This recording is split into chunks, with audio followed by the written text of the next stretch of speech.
কেউ কোথাও মেলে না। অনেক উপরে উঠিয়া তিনি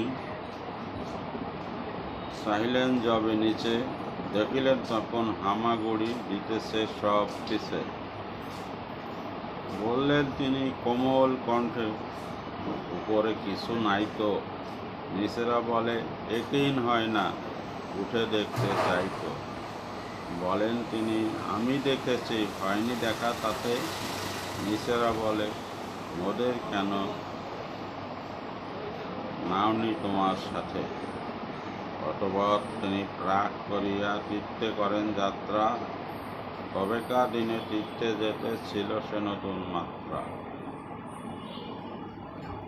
তীর্থযাত্রা সফল হল না, পথেই গেলেন মরে।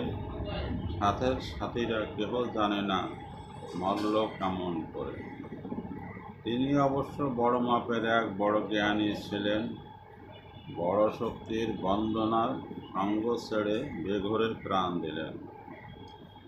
নিজ দেশের বিরুদ্ধে যেজন স্বেচ্ছায় গাদ্দারি করে, লোকচক্ষুর অন্তরালে সেজন বিনা সংবাদে মরে। পরাশক্তির পরম প্রিয় হয়েও শেষ রক্ষা পেলে না। এখন আর তাকে স্মরণ করা কেউ কোথাও মেলে না।